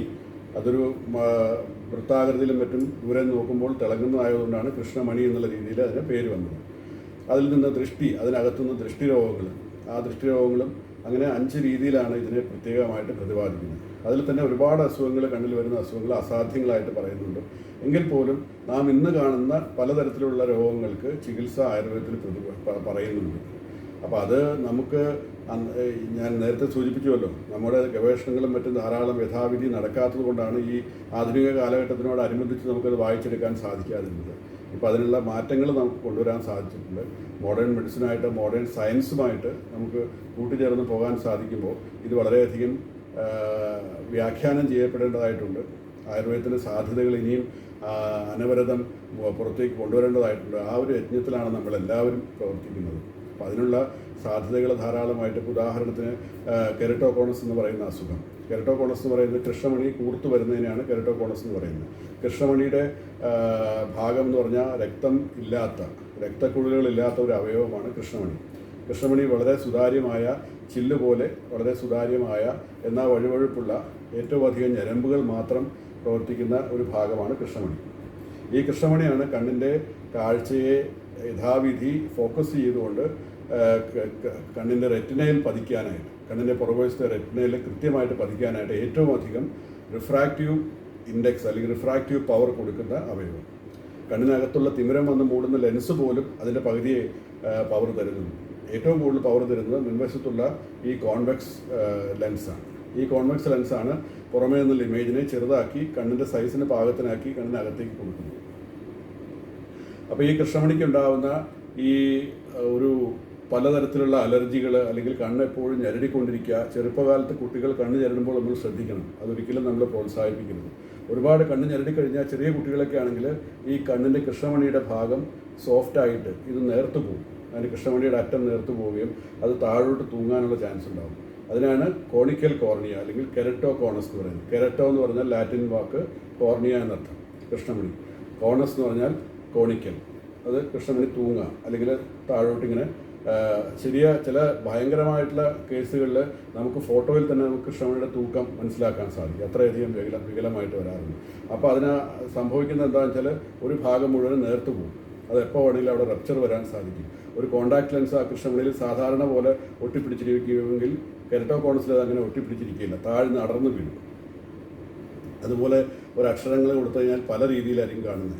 ഇപ്പോൾ കെ എന്നുള്ളത് വായിക്കാൻ പറഞ്ഞാൽ ചിലപ്പോൾ R എന്നോ ചിലപ്പോൾ H എന്നോ ചിലപ്പോൾ N, M എന്നൊക്കെ ആയിരിക്കും വായിക്കുന്നത്. അത്രയധികം ഡിസ്റ്റോർഷൻസ് ഉണ്ടാകും. ഈ പോകുന്ന വീജികൾ ഡിസ്റ്റോർട്ടഡ് ആയി പോകും. അങ്ങനെയുള്ള കാര്യങ്ങളിലൊക്കെ ആയുർവേദത്തിന് ധാരാളമായിട്ട് സ്കോപ്പുള്ള ഒരു മേഖലയാണ്. കെരട്ടോകോണസിൽ പൊതുവേ പറയുന്നത് കൃഷ്ണമണിക്ക് ഉണ്ടാകുന്ന ഈ ക്ഷീണത്തെ മാറ്റുവാനായിട്ട് വൈറ്റമിൻ, റൈബോഫ്ലേവിൻ ഇഞ്ചെക്ഷൻസ് കണ്ണിൽ കൊടുക്കുക എന്നുള്ളതാണ്. C3R എന്ന് പറയുന്നത്. അത് കോർണിയൽ ക്രോസ് ലിങ്കിങ് എന്ന് പറയും, കൊളാജൻ ക്രോസ് ലിങ്കിങ്. 3C, അതാണ് C3. R എന്ന് പറയുന്ന റൈബോഫ്ലേവിൻ. C3R എന്ന് പറയുന്ന തെറാപ്പിയാണ് ചെയ്യുന്നത്. ഏകദേശം 15 മിനിറ്റ് മുതൽ 1 മണിക്കൂർ വരെ എടുക്കുന്ന ഒരു തെറാപ്പിയാണ്. അതുകൊണ്ട് കൃഷ്ണമണിയുടെ കനം കുറഞ്ഞത് കുറേയൊക്കെ വർദ്ധിപ്പിക്കാൻ സാധിക്കുമെന്നാണ് പറയുന്നത്. പക്ഷേ അത് കാഴ്ച വർദ്ധിപ്പിക്കുന്നതായിട്ട് അവർ പറയുന്നില്ല. എന്നാൽ നേരെ മറിച്ച് ആയുർവേദത്തിൽ അത് ചികിത്സ ചെയ്യുമ്പോൾ 7 ദിവസം 8 ദിവസം 10 ദിവസമൊക്കെ ചികിത്സ ചെയ്യുമ്പോൾ കാഴ്ച നേരത്തെ വായിച്ചതിനേക്കാളും ബെറ്ററായിട്ട് നമ്മൾ കാണുന്നു. അപ്പോൾ അങ്ങനെയുള്ള രോഗികളുടെ ഏകദേശം 50ഓളം രോഗികളുടെ ഡാറ്റ നമ്മളിപ്പോൾ തയ്യാറാക്കിയിട്ട് അതിൻ്റെ പ്രവർത്തന വിവിധ തലങ്ങളിൽ വർക്ക് ചെയ്തുകൊണ്ടിരിക്കുകയാണ്. അത് കഴിഞ്ഞാൽ അത് ജേർണലിൽ പ്രസിദ്ധീകരിക്കാനും അതിനുള്ള സ്ഥായിയായിട്ടുള്ള ഒരു രേഖയായിട്ട് സൂക്ഷിക്കാനും സാധിക്കും. അതുപോലെ മറ്റൊരു ഭാഗം എന്ന് പറയുന്നത് നമ്മൾ ഇന്നത്തെ ഈ ആഹാര രീതിയും മറ്റും കൊണ്ട് ധാരാളമായിട്ട് കണ്ണുകൾക്ക് വൈറ്റമിൻസിൻ്റെ അഭാവം, കണ്ണുകളിലെ സ്ട്രെയിൻ, ഈ കമ്പ്യൂട്ടർ ഉപയോഗം, ഈ നിരന്തരമായ IT പ്രവർത്തനം അല്ലെങ്കിൽ ഓൺലൈൻ എഡ്യൂക്കേഷനൊക്കെ തുടങ്ങിയ ഈ സമയത്ത് കുട്ടികളെ പോലും ധാരാളമായിട്ട് ഇത് ബാധിക്കുന്നുണ്ട്. കഴിഞ്ഞ ഒരു 3 ദശകങ്ങളായിട്ട് ഷോർട്ട് സൈറ്റും മറ്റും ഉണ്ടാകുന്ന കുട്ടികളുടെ എണ്ണം ക്രമാതീതമായിട്ടാണ് വർദ്ധിക്കുന്നത്. അതിൻ്റെ ഒരു പ്രധാന കാരണം നോക്കിയപ്പോൾ കണ്ടത് ഈ നിയർ ഗാഡ്ഗറ്റ്സിലുണ്ടാകുന്ന ഏറ്റവും കൂടിയ പ്രവർത്തന സമയം കൂടുന്നതുകൊണ്ടാണ് കണ്ണിൻ്റെ റിഫ്രാക്റ്റീവ് എറർ ഉണ്ടാകുന്നത്. റിഫ്രാക്റ്റീവ് എറർ എന്ന് പറഞ്ഞാൽ പ്ലസ് നമ്പർ ആവാം, മൈനസ് നമ്പർ ആവാം. കൂടുതലായിട്ടും വരുന്നത് മൈനസ് നമ്പറാണ്, മയോപ്പിയ അല്ലെങ്കിൽ ഷോർട്ട് സൈറ്റ് എന്ന് പറയുന്നത്. അപ്പോൾ നമ്മുടെ ഷോർട്ട് സൈറ്റ് എന്ന് പറഞ്ഞാൽ അടുത്ത് കാണാൻ സാധിക്കും, ഷോർട്ടിൽ കാണാൻ സാധിക്കും, ദൂരെ കാണാൻ സാധിക്കില്ല. അതുകൊണ്ടാണ് അതിന് ഷോർട്ട് സൈറ്റ് എന്നുള്ള നാടൻ പേര് വന്നത്. മയോപ്പിയ എന്നാണ് അതിന് പറയുന്നത്. ഇതിലെന്താണ് സംഭവിക്കുന്നത് വെച്ചാൽ നമുക്ക് വേണ്ടതിലും മുൻവശത്താണ്, റെറ്റിനയുടെ മുൻപിലാണ് ഇത്, പുറകിലാണ് ഇത് ഫോക്കസ് ചെയ്യുക. അപ്പോൾ അതിനെ നമ്മൾ ക്ലിയർ ആക്കാൻ വേണ്ടിയിട്ട് ആ ഇമേജിനെ കുറച്ചുകൂടി പുറകോട്ട് വലിക്കാനായിട്ടാണ് ഗ്ലാസ്സുകൾ കൊടുക്കുക. അപ്പോൾ യഥാർത്ഥമായിട്ട് ഇമേജ് വന്ന് ഇവിടെ കൈപ്പത്തിയിൽ ഇവിടെ വന്ന് ഫോക്കസ് ചെയ്യുന്നതിന് പകരം ഇവിടെ വന്ന് നിൽക്കുക. അപ്പോൾ അതിനെ നമ്മളിവിടെ പ്രത്യേക കൃത്രിമമായിട്ടൊരു ലെൻസ് കൊടുത്തുകൊണ്ട് ആ ഫോക്കൽ ലെങ്ത്തിനെ കുറേ കൂടെ പുറകോട്ട് കൊണ്ടുപോയി കൃത്യമായിട്ട് റെറ്റിനയിൽ വീഴ്ത്താൻ ഉള്ള ഒരു ശ്രമമാണ് ഗ്ലാസ്സുകളുടെ ഉദ്ദേശം. അപ്പോൾ ഈ ഗ്ലാസ്സുകൾ വളരെ നല്ലതാണ്, ഇങ്ങനെയുള്ള കാര്യങ്ങളിലൊക്കെ നല്ലതാണ്. കാഴ്ച ഉണ്ടാക്കാനും കാഴ്ചയില്ലാത്ത കുട്ടികൾക്ക് കാഴ്ച കൊടുക്കാനൊക്കെ നല്ലതാണ്. പക്ഷേ ഇതിനൊരു മറുവശം കൂടിയുണ്ട്. അതുകൂടെ നമ്മൾ വിസ്മരിക്കരുത്. കാരണം ഇതിന് നിരന്തരമായിട്ട് ഈ ഗ്ലാസ് ഉപയോഗിച്ചുകൊണ്ടിരിക്കുന്ന കുട്ടികൾക്ക് ഏറെക്കുറെ എല്ലാവർക്കും തന്നെ കാണുന്നതാണ്, വരുന്ന വർഷങ്ങളിൽ അല്ലെങ്കിൽ അടുത്ത വർഷം ഈ നമ്പർ അവരുപയോഗിക്കുന്ന നമ്പർ 0.5 ആയിരുന്നുവെങ്കിൽ അടുത്ത വർഷം അത് 1 ആകുന്നു, അതിനടുത്ത വർഷം 1.5 ആകുന്നു. അങ്ങനെ നിരന്തരമായിട്ട് കൂടിക്കൊണ്ടിരിക്കുന്ന അവസ്ഥയാണ് കാണുന്നത്. കാരണം അവർ ചെയ്യുന്ന കർമ്മങ്ങൾ വീണ്ടും തുടർന്ന് ചെയ്തുകൊണ്ടിരിക്കുകയാണ്. അതായത് അടുത്ത് വായന, ഒരു മൊബൈൽ എന്നൊക്കെ പറഞ്ഞാൽ ഏകദേശം 20 സെൻറ്റിമീറ്ററൊക്കെയാണ് നമ്മൾ ഉപയോഗിക്കുന്ന ദൂരം കണ്ണുമായിട്ട്. ഒരു ലാപ്ടോപ്പ് എന്ന് പറഞ്ഞാൽ 50 മുതൽ 70 സെൻറ്റിമീറ്റർ 60 സെൻറ്റിമീറ്റർ ദൂരം വരുന്നു. ഒരു ഐപാഡ് എന്ന് പറഞ്ഞാൽ കുറേ കൂടെ ഒരു 30 സെൻറ്റിമീറ്റർ ഓളം ദൂരം വരും. പുസ്തകം പിടിക്കുന്ന പോലെയാണ് നമ്മൾ ഐപാഡ് പിടിക്കുക. അപ്പോൾ ഇങ്ങനെ വെച്ച് നോക്കുമ്പോൾ മൊബൈലാണ് ഏറ്റവും അപകടമായിട്ടിരിക്കുന്നത്. അല്ലാതെ മൊബൈലിൽ നിന്നുള്ള പ്രകാശമോ റേഡിയേഷനോ ഒന്നും അല്ല കണ്ണിനെ ബാധിക്കുന്നത്. ഈ ദൂരമാണ് പ്രശ്നം. നമ്മൾ 20 സെൻറ്റിമീറ്റർ ദൂരത്തിൽ നിന്നിങ്ങനെ ഏറെ നേരം വായിച്ചുകൊണ്ടിരിക്കുമ്പോൾ കണ്ണിൻ്റെ മസിലുകൾ അതേപോലെ അത്രയും നേരത്തേക്ക് യാതൊരു വിശ്രമവും ഇല്ലാതെ ഈ ലെൻസിനെ കോൺട്രാക്ട് ചെയ്ത് വെച്ചിരിക്കുകയാണ്. നമ്മുടെ കണ്ണിനകത്തുള്ള ലെൻസ് ഇരിക്കേണ്ടത് ഇങ്ങനെയാണ്. ഇതാണ് അതിൻ്റെ റിലാക്സ്ഡ് പൊസിഷൻ. അതിനെ കോൺട്രാക്ട് ചെയ്താൽ മാത്രമേ നമുക്ക് അടുത്തുള്ള കാര്യങ്ങൾ കാണാൻ സാധിക്കൂ. അപ്പോൾ ഇങ്ങനെ കോൺട്രാക്ട് ചെയ്യുന്ന ഒരു സമയത്ത് ഇത് ഏറ്റവും അടുത്ത് കാണണമെങ്കിൽ നന്നായിട്ട് കോൺട്രാക്ട് ചെയ്യണം. അത് ദൂരേക്കാണെങ്കിൽ പിന്നെ കുറഞ്ഞു അനന്തമായിട്ടുള്ള ഇൻഫിനിറ്റിയിലേക്കാണെങ്കിൽ നമുക്കത് ഫ്ലാറ്റായിട്ട് നിർത്താൻ സാധിക്കും. അങ്ങനെയാണ് കണ്ണുകൾ ഡിസൈൻ ചെയ്തിരിക്കുന്നത്. അപ്പോൾ അതിന് മാറ്റം വന്നുകൊണ്ടിരിക്കുക എന്ന് പറഞ്ഞാൽ ഏറ്റവും അടുത്ത് വായിക്കുമ്പോൾ ഏറ്റവും കൂടുതൽ കോൺട്രാക്റ്റ് ആയിട്ടിരിക്കുക. ഇത് മണിക്കൂറുകൾ നീണ്ടു കഴിഞ്ഞാൽ ഈ പിടിച്ചുകൊണ്ടിരിക്കുന്ന മസിലുകൾ, ഇപ്പോൾ നമ്മൾ കാലിൻ്റെ മസിൽ പിടിക്കുക എന്ന് പറയുന്നില്ല, എന്ന് പറഞ്ഞ പോലെ കണ്ണിൻ്റെ മസിലുകൾ പിടിച്ചു പോകും. അതവിടെ ശക്തമായിട്ട് അവിടെ സ്പാസം ഉണ്ടാവും. അതുണ്ടായിട്ട് അതേപോലെ നിലനിൽക്കും. പിന്നെ നമുക്ക് ദൂരേക്ക് നോക്കുന്നതിന് പ്രയാസം ഉണ്ടാവും. അങ്ങനെയാണ് ഈ ഷോർട്ട് സൈറ്റ് ഡെവലപ്പ് ചെയ്ത് വരുന്നത്. അപ്പോൾ അതിന് നമ്മൾ നിശ്ചിതമായിട്ടുള്ള കാലയളവിൽ കണ്ണുകൾക്ക് റെസ്റ്റ് കൊടുക്കുക, കണ്ണുകൾക്ക് ആവശ്യമായ പോഷകങ്ങൾ കൊടുക്കുക, ദൂരത്തേക്ക് നോക്കുക എന്നൊക്കെ പറയുന്ന ഒരു മാർഗ്ഗങ്ങൾ അവലംബിക്കാറ്. അതിന് പൊതുവേ 20-20-20 എന്നുള്ള ടെക്നിക്കാണ് നമ്മൾ പറയാറുള്ളത്. 20 മിനിറ്റോളം അല്ലെങ്കിൽ 30 മിനിറ്റോളം വർക്ക് ചെയ്ത് കഴിഞ്ഞാൽ ഒരു 20 സെക്കൻഡ് കണ്ണടച്ചിരിക്കുക, കുറച്ച് നേരം കണ്ണ് തടവുക, പാമിങ് പോലെ. അതുപോലെ കണ്ണുകൾ ദൂരേക്കുള്ള ഏതെങ്കിലും ക്യാബിനാണെങ്കിൽ ക്യാബിനിൽ നിന്ന് എണീറ്റ് ദൂരെ വല്ലതും മാറി പോവുക, നോക്കുക. ഇതെല്ലാം കഴിഞ്ഞ് തിരിച്ചു വന്നിരിക്കുക. അപ്പോൾ കണ്ണുകൾക്ക് വിശ്രമം കിട്ടാവുന്നതാണ്. മറ്റൊരു മേഖല എന്ന് പറഞ്ഞാൽ മാക്കുലർ ഡീജനറേഷൻ 50 വയസ്സ് 60 വയസ്സായി കഴിഞ്ഞ ആളുകൾക്ക് കണ്ണിൻ്റെ മധ്യഭാഗത്തുണ്ടാകുന്ന കണ്ണിൻ്റെ മധ്യഭാഗമാണ് മാക്കുല എന്ന് പറയുന്ന ഏരിയ. അവിടെയാണ് ഏറ്റവും അധികം ശ്രദ്ധ അല്ലെങ്കിൽ ഫോക്കസ് ഉണ്ടാവുക. ഒരു വസ്തുവിൻ്റെ ഫോക്കസ് ഇപ്പോൾ കണ്ണിൻ്റെ ഇത്രയും ഏരിയ റെറ്റിന ഉണ്ടെങ്കിൽ അവിടെ എല്ലായിടത്തും കണ്ണുകൾ ഷാർപ്പായിട്ട് കാണാൻ സാധിക്കില്ല. നമ്മൾ കാണുന്നത് മധ്യഭാഗത്തുള്ള മാക്കുല എന്ന ഭാഗത്ത് പ്രകാശം പതിക്കുമ്പോഴാണ് നമ്മൾ കൃത്യമായിട്ട് സൂചിയുടെ നൂല് ഓർക്കാൻ പറ്റുന്നത്, സൂചിയുടെ ദ്വാരം കാണാൻ സാധിക്കുന്നത്. അങ്ങനെ വളരെ സൂക്ഷ്മമായിട്ടുള്ള കാര്യങ്ങൾ നമ്മൾ അറിയുന്നത്, നിറം വ്യക്തമായിട്ട് അറിയുന്നതൊക്കെ ഈ മാക്കുല കൊണ്ടാണ്.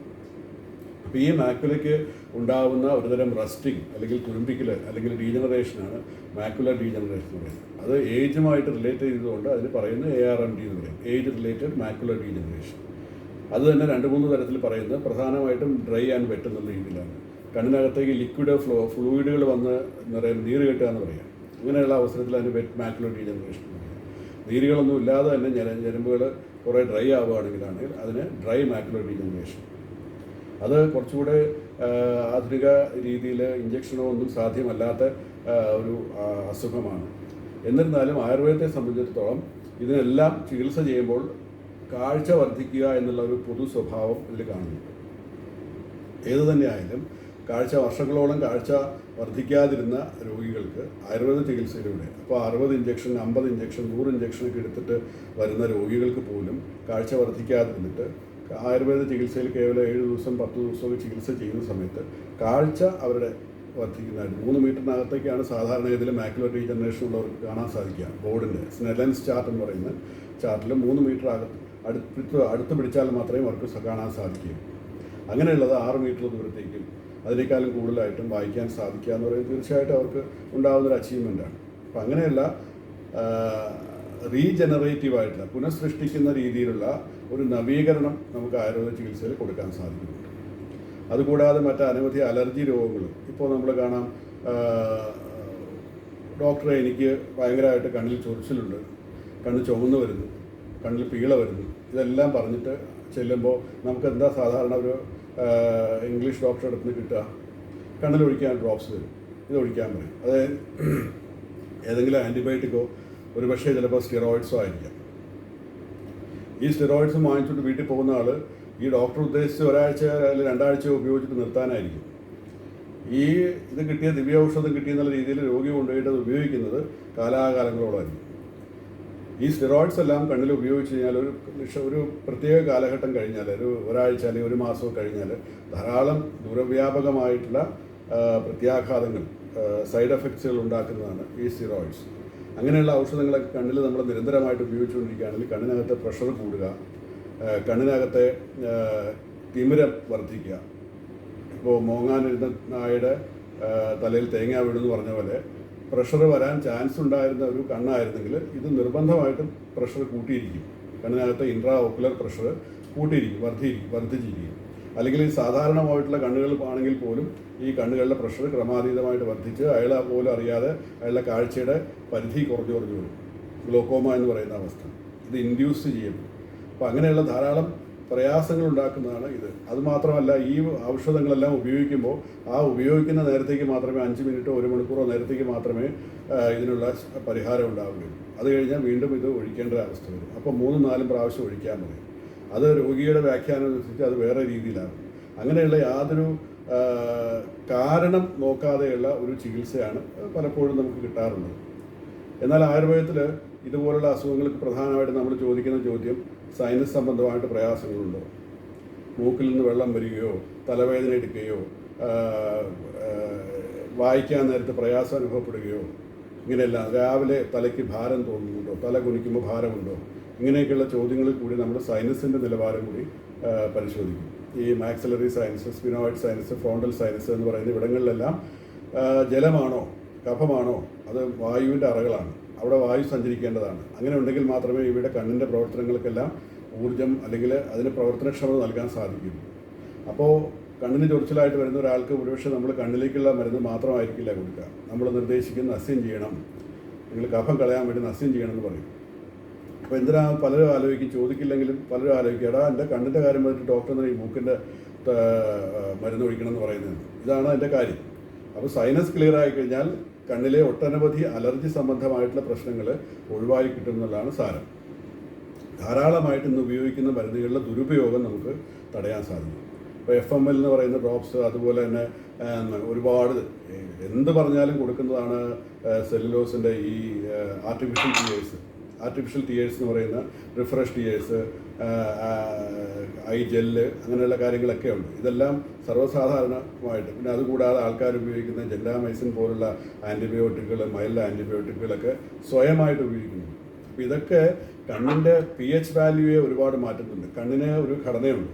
ഞാൻ പറഞ്ഞു കൃഷ്ണമണി ഇരിക്കുന്നത് രക്തക്കൊഴലുകളില്ലാതെയാണ്. ഈ രക്തക്കൊഴലുകൾക്ക് ഇല്ലാത്ത ഈ അവയവങ്ങൾക്ക് എങ്ങനെയാണ് പോഷണം ലഭിക്കുന്നത്?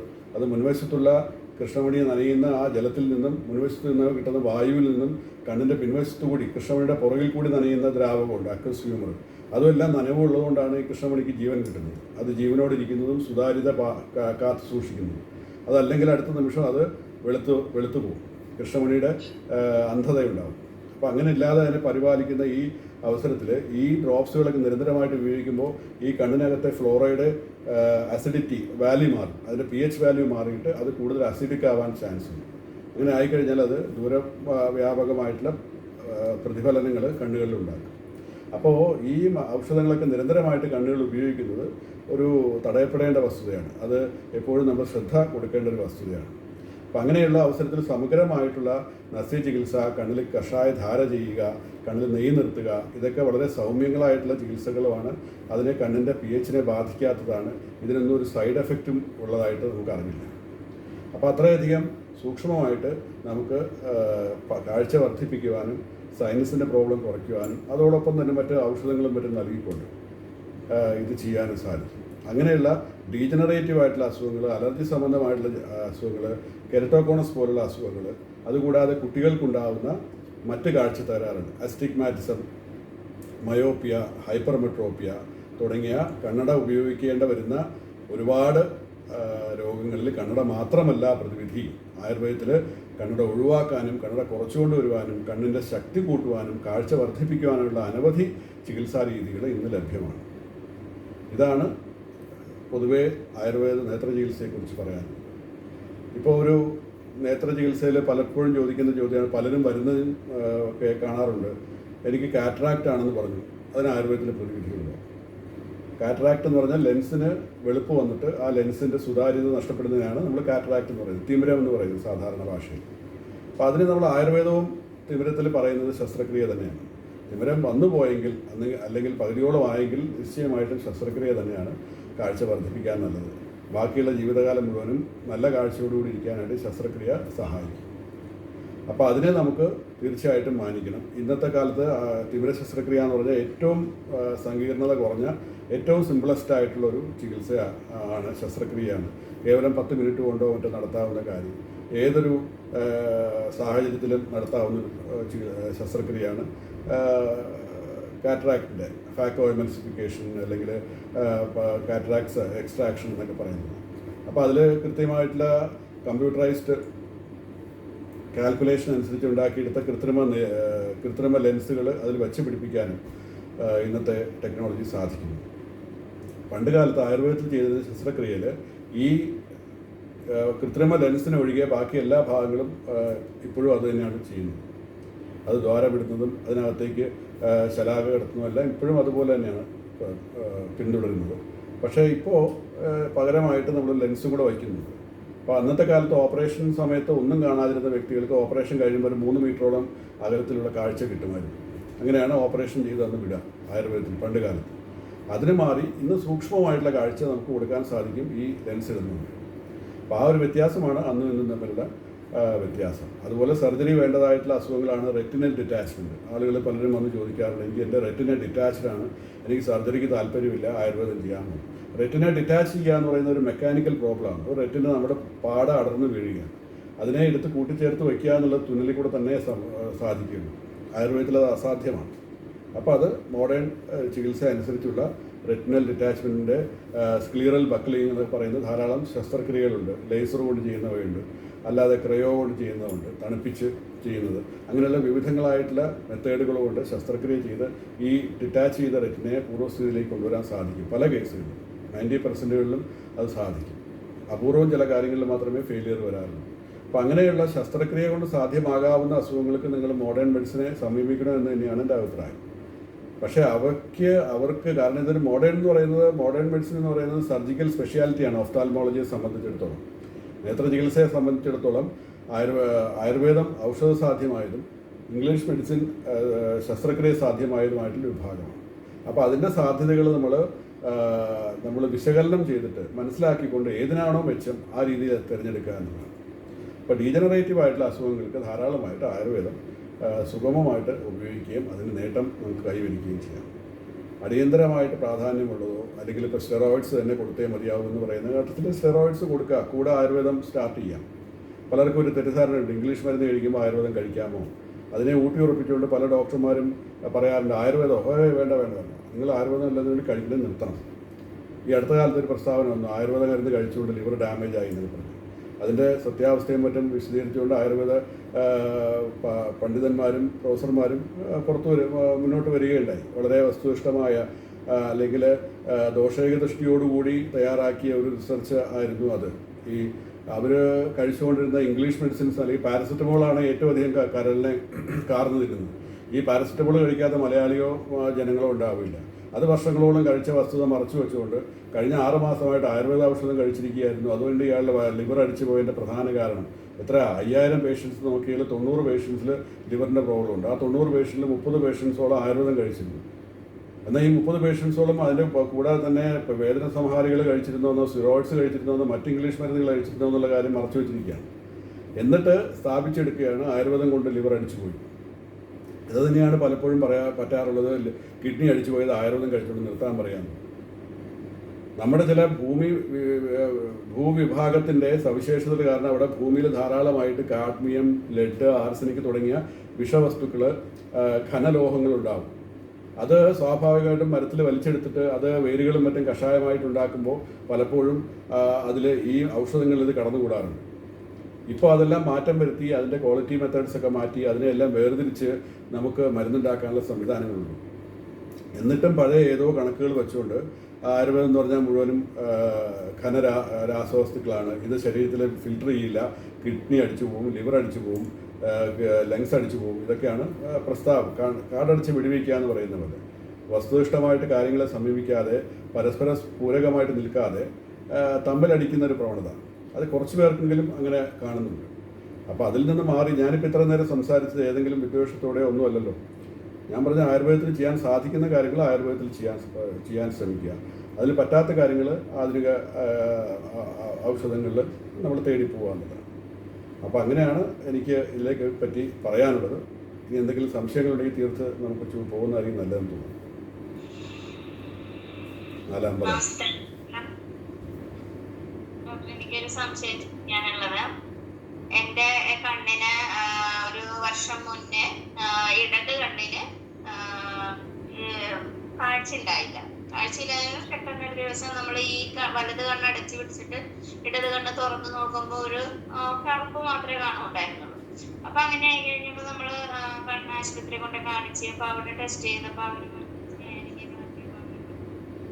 ഓവറായിട്ട് ടെൻഷൻ എടുത്തിട്ട് ഞരമ്പിനെന്തോ ാണെന്ന് പറഞ്ഞു. അപ്പൊ അതിനവര് ഒരു കണ്ണിലൊഴിക്കാൻ വേണ്ടിയിട്ട് ഒരു ട്രൂപ്പ് തന്ന് 1 മാസത്തേക്കുള്ള ഗുളിക തന്ന് അത് കഴിച്ചു കഴിഞ്ഞപ്പോഴേക്കും ശരിയായി.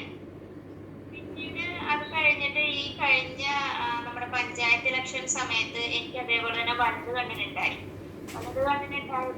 ഞാൻ ഇലക്ഷൻ കാൻഡിഡേറ്റ് ആയിരുന്നത് കൊണ്ട് എനിക്ക് പോകാൻ പറ്റിയില്ല. ഇലക്ഷൻ കഴിയട്ടെ എന്നിട്ട് ഹോസ്പിറ്റലിൽ പോകാന്ന് വിചാരിച്ചപ്പോ അത് ഓട്ടോമാറ്റിക്കലി എങ്ങനെയോ എന്റെ ഭാഗ്യം കൊണ്ട് തന്നെ അത് മാറി. അപ്പൊ അത് എന്തുകൊണ്ടാണ് അങ്ങനെ സംഭവിക്കുന്നത്? ഇത് അവര് പറഞ്ഞ ഒരു ഘടകം ശരിയാണ്. ഇത് ഞാൻ നേരത്തെ പറഞ്ഞല്ലോ, മാക്കുല എന്ന് പറയുന്ന ഭാഗം. ആ മാക്കുല എന്ന് പറയുന്ന ഭാഗത്ത് നീര് കെട്ടിയിട്ട് ആ മാക്കുല അല്ലെങ്കിൽ തന്നെ ലേശം പൊങ്ങിയാണ് ഇരിക്കുന്നത്. ആ ഭാഗം ലേശം അവിടെ വന്നിട്ട് ഇങ്ങനെ ഒന്ന് പൊങ്ങിയിട്ട് ഒരു കുഴി ഒഴിഞ്ഞിട്ട് ഇങ്ങനെയാണ് പോകുന്നത്. അതിൽ നീര് വന്നിട്ട് ഇത് തള്ളിപ്പോവുക. അപ്പോൾ തള്ളിപ്പോകുമ്പോൾ അത്രയും ഭാഗത്തെ ഫോക്കൽ പോയിന്റ് ഔട്ടാവും. അവിടെ അത്രയും ഭാഗത്തെ സെല്ലുകൾ പ്രകാശത്തെ എടുക്കൽ, ഈ പ്രകാശത്തെ എടുക്കലാണല്ലോ ഈ കാഴ്ച എന്ന് പറയുന്നത്.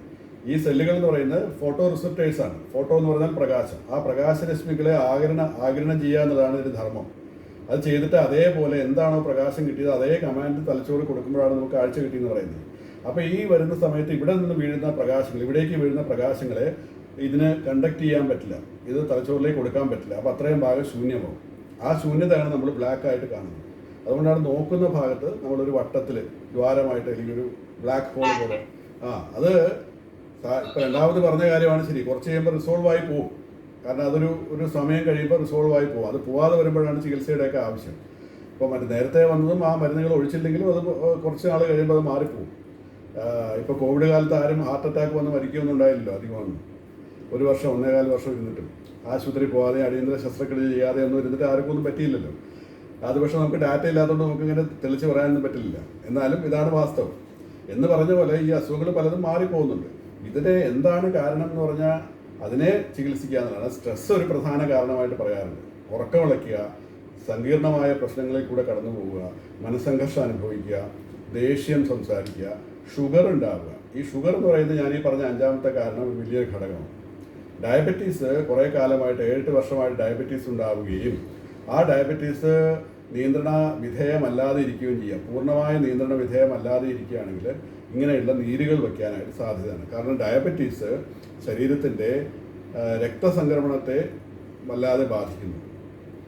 ഈ ഷുഗർ, രക്തത്തിലേക്ക് എടുക്കുന്ന ഷുഗർ അതേപോലെ തന്നെ തിരിച്ചു പോവാതെ വലിച്ചെടുക്കാതെ അങ്ങനെ തന്നെ പോയി ശരീരത്തിൻ്റെ ചെറിയ ചെറിയ രക്തക്കുഴലുകളിലേക്ക് പോയി അടിയുന്നുണ്ട്. ആ ചെറിയ ചെറിയ രക്തക്കുഴലുകൾ എവിടെയൊക്കെയാണ്? നമ്മുടെ കാലിൻ്റെ അറ്റം, കൈവിരലുകളുടെ അറ്റം, കിഡ്നി പോലുള്ള അവയവങ്ങൾ, ലിവർ പോലുള്ള അവയവങ്ങൾ, കണ്ണുകൾ ഒരു പ്രധാന ഏറ്റവും ചെറിയ രക്തക്കുഴലുകളുള്ള, ഏറ്റവും നാര് പോലെ അല്ലെങ്കിൽ നാട പോലെ അല്ലെങ്കിൽ ഒരു ചെറിയ എന്താ പറയുക അത്രയും സുതാര്യമായിട്ടില്ല ഈ രക്തക്കുഴലിൻ്റെ ഘടന പോലും ഇല്ലാത്ത രക്തക്കുഴലുകൾ കണ്ണിൽ പോകുന്നു. അപ്പോൾ അവിടെയൊക്കെ ചെല്ലുമ്പോൾ ഇത് ലീക്കാവാനും ഇതിൽ കൂടെ നീര് ചാടാനും പ്രോട്ടീൻ ചാടാനും രക്തം തന്നെ ചാടാനും ചാൻസുകൾ ധാരാളമുണ്ട്.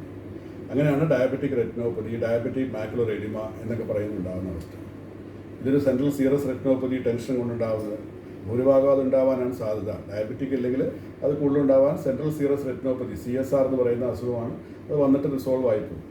പക്ഷെ അത് വീണ്ടും വരാതിരിക്കണമെങ്കിൽ നമ്മൾ ക്ലേശം കുറയ്ക്കുക, ടെൻഷൻ പോലുള്ള കാര്യങ്ങൾ, എരിവ്, പുളി, മുളക് മുതലായ കാര്യങ്ങൾ കുറയ്ക്കുക, യഥാസമയം ഉറങ്ങുക, വിശ്രമം ലഭിക്കുക, ധാരാളം വെള്ളം കുടിക്കുക. ഇതതിൽ വളരെ പ്രാധാന്യമുള്ളതാണ്. നമ്മൾ പണ്ട് കാലത്ത് പറയാറില്ല തല നനച്ച് എണ്ണ തേക്കുക, തണുപ്പിച്ചുകൊണ്ട് എണ്ണ തേച്ച് കുളിക്കുക, അപ്പോൾ ഉറക്കം കിട്ടും. ഇന്ദ്രിയങ്ങൾക്കെല്ലാം വളരെ നല്ലതാണ് എണ്ണ തേച്ച് കുളിക്കുക. അഭ്യംഗം ആചരയിൽ നിത്യം സ ജരാശ്രമവാദഹ എന്നാണ് പറഞ്ഞേക്കുന്നത്. എല്ലാ ദിവസവും എണ്ണ തേച്ച് കുളിക്കാൻ പറ്റുക ഏറ്റവും നല്ലത്. നമ്മുടെ ടെൻഷൻ കുറയാനും സ്ട്രെസ്സ് കുറയാനും നമ്മുടെ ഇന്ദ്രിയങ്ങൾക്കും സന്ധികൾക്കൊക്കെ ബലം കിട്ടാനും എല്ലാം നല്ലതാണ്.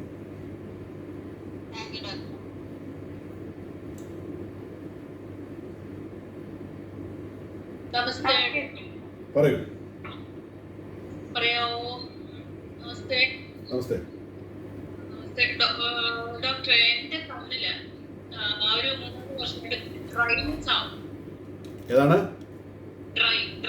ഡ്രൈ ഐസ് ഞാൻ പറഞ്ഞല്ലോ. അപ്പോൾ നേരത്തെ പറഞ്ഞ പോലെ 2 കാരണം അന്വേഷിക്കണം.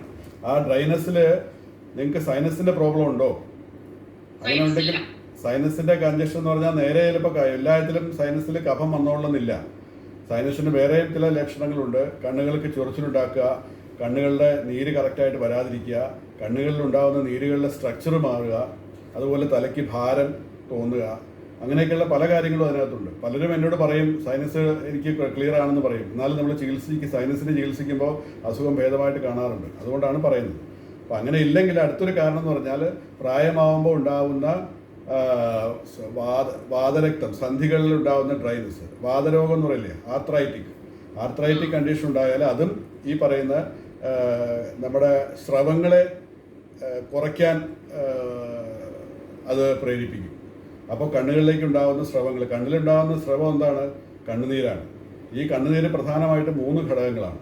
അതായത് 1 ഓയിലി, എണ്ണമയം, 2 ആൻറ്റിബയോട്ടിക്, നാച്ചുറലായിട്ടുള്ള രോഗപ്രതിരോധത്തിന് ആവശ്യമായ ഘടകങ്ങൾ, 3 ജലം. അപ്പോൾ ഇതിൽ ഏതെങ്കിലും ഏറ്റക്കുറച്ചിലുണ്ടായിക്കഴിഞ്ഞാൽ കണ്ണിൻ്റെ ഘടന മാറും, കണ്ണിന് അസുഖങ്ങളുണ്ടാകും.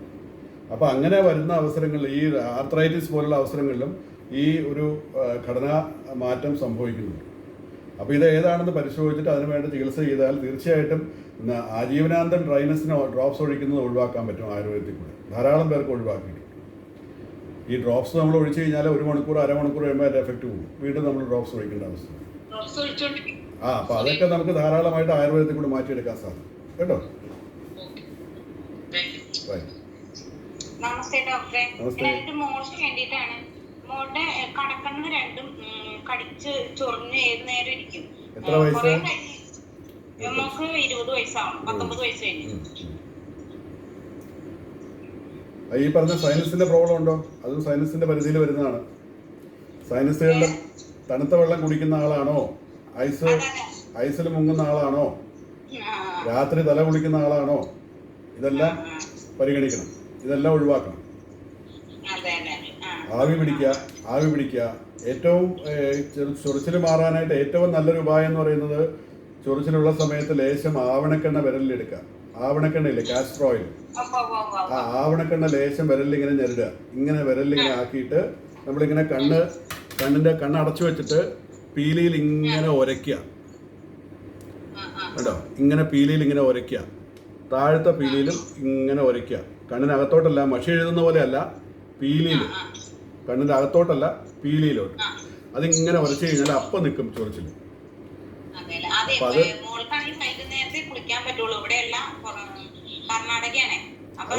രോഗത്തിന് അറിയത്തില്ലല്ലോ.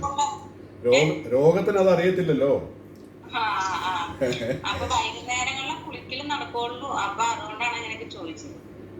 ഇപ്പൊ കല്യാണ ഹാളില് 20 പേരാവാം, മദ്യഷോപ്പില് എത്ര പേരായാലും കുഴപ്പമില്ല, കൊറോണ വരില്ല എന്ന് പറഞ്ഞ പോലെയുള്ളൂ. അപ്പോൾ അത് ശ്രദ്ധിക്കാൻ പറയണം. കഴിയുന്നത്ര രാവിലെ കുളിക്കാൻ പറ്റുമെങ്കിൽ ഏറ്റവും നല്ലത്. തണുത്ത വെള്ളം ഉപേക്ഷിക്കാൻ പറയാം, തീർത്തും ഉപേക്ഷിക്കാൻ പറയാം. മല്ലിവെള്ളം, ചുക്കുവെള്ളം, ഇതുപോലുള്ള വെള്ളം, തിളപ്പിച്ച വെള്ളം കുടിക്കാം. അത് തണുത്താലും കുഴപ്പമില്ല. ഐസ് വെള്ളമോ അല്ലെങ്കിൽ ഫ്രിഡ്ജിൽ വെച്ച വെള്ളമോ ഉപയോഗിക്കാതിരിക്കുക. സൈനസുകളെ ധാരാളമായിട്ട് ബാധിക്കും. അത് ആവി പിടിക്കാൻ പറയാം. അത് തന്നെ ചൊറിച്ചിൽ നന്നായിട്ട് കുറയ്ക്കുക. ആവി പിടിക്കുമ്പോൾ കഫം നന്നായിട്ട് പോകും. ആവി കണ്ണിൽ തട്ടാതെ മൂക്കിലും വായിലും തൊണ്ടയിലും കൂടെ ആവി പിടിക്കുക, ശ്വാസം എടുക്കുക. അപ്പോൾ രാവിലത്തെ ഒരു ഹെർബൽ ടീ ആക്കാൻ പറയുക. ഞാൻ കഴിഞ്ഞ തവണ പറഞ്ഞ പോലെ ഹെർബൽ ടീ, ഉണക്ക നെല്ലിക്ക, ചുക്ക്, കുരുമുളക്, ഏലക്കായ, ഗ്രാമ്പൂ, ചിറ്റമൃത് ഇതെല്ലാം ചേർത്തുകൊണ്ട് ഞാൻ പറഞ്ഞിരുന്നല്ലോ. അപ്പോൾ ആ ഒരു സാധനം ഉണ്ടാക്കുന്ന സമയത്ത് അതിൻ്റെ ആവി കൊള്ളാൻ പറയും. അപ്പോൾ 2 മിനിറ്റ്, അതിൻ്റെ 1 മിനിറ്റ് ആവി കൊണ്ടാൽ തന്നെ ധാരാളമായിട്ട് ഇതൊക്കെ മാറും. എന്നിട്ട് ഈ കണ്ണിൽ മറ്റേ ആവണക്കെണ്ണ തൂക്കാനും പറയാം. ലേശം മതി. ആവണക്കെണ്ണ കണ്ണിൽ പറ്റിക്കഴിഞ്ഞാൽ നീറ്റിൽ വരും. കുഴപ്പമൊന്നുമില്ല, പക്ഷെ കണ്ണ് ഇറിറ്റേറ്റഡ് ആവും. അപ്പോൾ അത് ഒഴിവാക്കാൻ വേണ്ടിയിട്ട് ലേശം ഒന്ന് കൈ ഓടുന്ന രീതിയിലൊന്ന് എടുത്തിട്ട് ഇങ്ങനെ വരയ്ക്കുക. ഓക്കെ. അതേപോലെ തന്നെ ഡോക്ടറെ, എന്റെ കണ്ണിന് ഒരു മങ്ങൽ. അപ്പൊ ഞാനൊരു ആയുർവേദ ഡോക്ടറെ കാണിച്ചു. അപ്പൊ ആ ഡോക്ടർ ഐട്ടോൺ എന്ന് പറഞ്ഞ ഒരു ഐ ഡ്രോപ്സ് ഒഴിക്കാൻ പറഞ്ഞു. രാവിലെ, ഉച്ചയ്ക്ക്, വൈകുന്നേരം 3 തുള്ളി, ഓരോ തുള്ളി വീതം 3 നേരം ഒഴിക്കാൻ പറഞ്ഞു. പക്ഷെ അത് അത്രയ്ക്കാണ് അതൊരു സൂത്തിങ് അല്ലേ. ഇപ്പൊ കാഴ്ചയെ ബാധിക്കുന്നത് മാറാനായിട്ട് ഐട്ടോൺ ഒന്നും ഉപകരിക്കില്ല. അതെന്താണെന്നുള്ള അതിന് ചികിത്സ ചെയ്യണം. ഗ്ലാസ് മാറ്റി വെക്കുകയോ അല്ലെങ്കിൽ തർപ്പണം ചെയ്യുകയോ ഒക്കെ ചെയ്യണം. ഗ്ലാസ് ഉപയോഗിക്കുന്നില്ല ഞാൻ. അപ്പൊ എന്നോട് പറഞ്ഞത് ഡ്രൈ ആയിട്ടാണ് കണ്ണെന്ന് പറഞ്ഞു. അപ്പൊ അത് തന്നെയാണോ കാരണം നോക്കണം. ഇപ്പൊ ഐട്ടോൺ എന്ന് പറയുന്നത് നമ്മൾ സാധാരണമായിട്ട് കിട്ടുന്ന ഒരു സൂത്തനിങ് ആയിട്ടുള്ള ഡ്രോപ്സിനേ ഉള്ളൂ. അപ്പൊ അതിന് വലിയ ഒരുപാട് മാന്ത്രിക ശക്തികളൊന്നുമില്ല ചെയ്യാനായിട്ട്. എല്ലാം ഒറ്റമൂലിയായിട്ട് പ്രവർത്തിക്കുകയൊന്നുമില്ല. അപ്പൊ അതിനെന്താണ് കാരണം എന്നുള്ളത് പരിശോധിച്ചിട്ട് വേണം അതിന് പറയാനായിട്ട്. നസ്യം ചെയ്യണമോ, കഷായധാരം ചെയ്യണോ, തർപ്പണം ചെയ്യണോ, അങ്ങനെയുള്ള കാര്യങ്ങൾ ആലോചിക്കേണ്ടത്.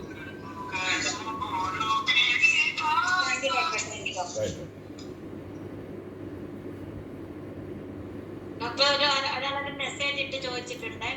ഞാൻ 15 വർഷമായിട്ട് കാജൽ എന്ന് പറയുന്ന കൺമഷിയാണ് യൂസ് ചെയ്യുന്നത്. പക്ഷെ ഇപ്പോൾ അത് എഴുതുമ്പോൾ കണ്ണിന് വളരെയധികം ചൊറിച്ചിലുണ്ടാകുന്നു. അവിടെ ഒന്നും കേൾക്കില്ല. എന്താണ് മൈക്രോഫോൺ? കാജല് ഏത് കമ്പനിയുടെ എനിക്ക് അറിഞ്ഞുകൂടാ. കാജൽ എന്ന് പറഞ്ഞാൽ കൺമഷിക്കാണ് കാജൽ എന്ന് പറയുന്നത്. അപ്പോൾ അത് ആരുടെ കൺമഷിയാണ് ഉപയോഗിക്കുന്നത്, അല്ലെങ്കിൽ ഏതെങ്കിലും ബ്രാൻഡ് മാറിയോ അല്ലെങ്കിൽ ആ ബ്രാൻഡിൽ ഉൽപ്പാദിപ്പിക്കുന്ന ബാച്ചിൽ എന്തെങ്കിലും പ്രയാസം ഉണ്ടായെന്നറിയില്ല. ഇനി ഇദ്ദേഹത്തിന് എന്തെങ്കിലും സൈനസ് സംബന്ധമായിട്ടുള്ള പ്രശ്നങ്ങൾ ഉണ്ടായെന്നറിയില്ല. അങ്ങനെ ഉള്ളെങ്കിലാണെങ്കിൽ ചിലപ്പോൾ അത് അലർജി ആയിട്ട് മാറാം. അപ്പോൾ അതും ആളെ പരിശോധിച്ചിട്ട് വേണം തീരുമാനിക്കാനായിട്ട്. പൊതുവായിട്ട് ഇവർക്കൊക്കെ നസ്യം ചെയ്യുക അല്ലെങ്കിൽ ആവി പിടിക്കുക ഇതൊക്കെ നല്ലത് വരും. സംശയങ്ങൾ ചോദിക്കാം.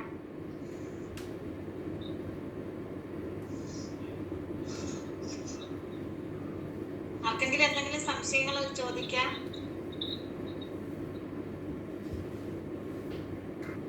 ഓക്കെ, അപ്പൊ നമുക്ക് നിർത്താം. എന്തെങ്കിലും ഉണ്ടെങ്കിൽ നമുക്ക് വൈൻഡപ്പ് ചെയ്യാം. ഡോക്ടറുടെ നമ്പർ ചോദിച്ചിട്ടുണ്ട്, തീർച്ചയായിട്ടും കൊടുക്കാം. തീർച്ചയായിട്ടും കൊടുക്കാം. ഇന്ന് നമ്മുടെ ക്ഷണം സ്വീകരിച്ച് നമുക്ക് വേണ്ട മാർഗനിർദ്ദേശങ്ങൾ നൽകിയ നേത്രരോഗ വിദഗ്ധനും ആയുർവേദ രംഗത്തെ ഒരു പ്രതിഭാസം എന്ന് തന്നെ വിശേഷിപ്പിക്കാവുന്ന ഡോക്ടർ ആരാധ്യനായ ഡോക്ടർ PG ഗോകുലൻ അവർക്ക് എറണാകുളം ജില്ലാ കമ്മിറ്റിയുടെ പേരിൽ നന്ദി പ്രകാശിപ്പിച്ചുകൊള്ളുന്നു.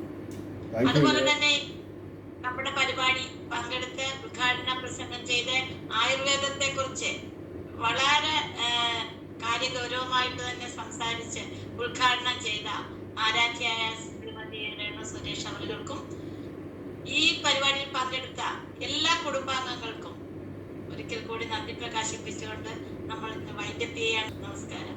ഇങ്ങനൊരു അവസരം നൽകിയതിൽ വളരെയധികം നന്ദി. നമസ്കാരം.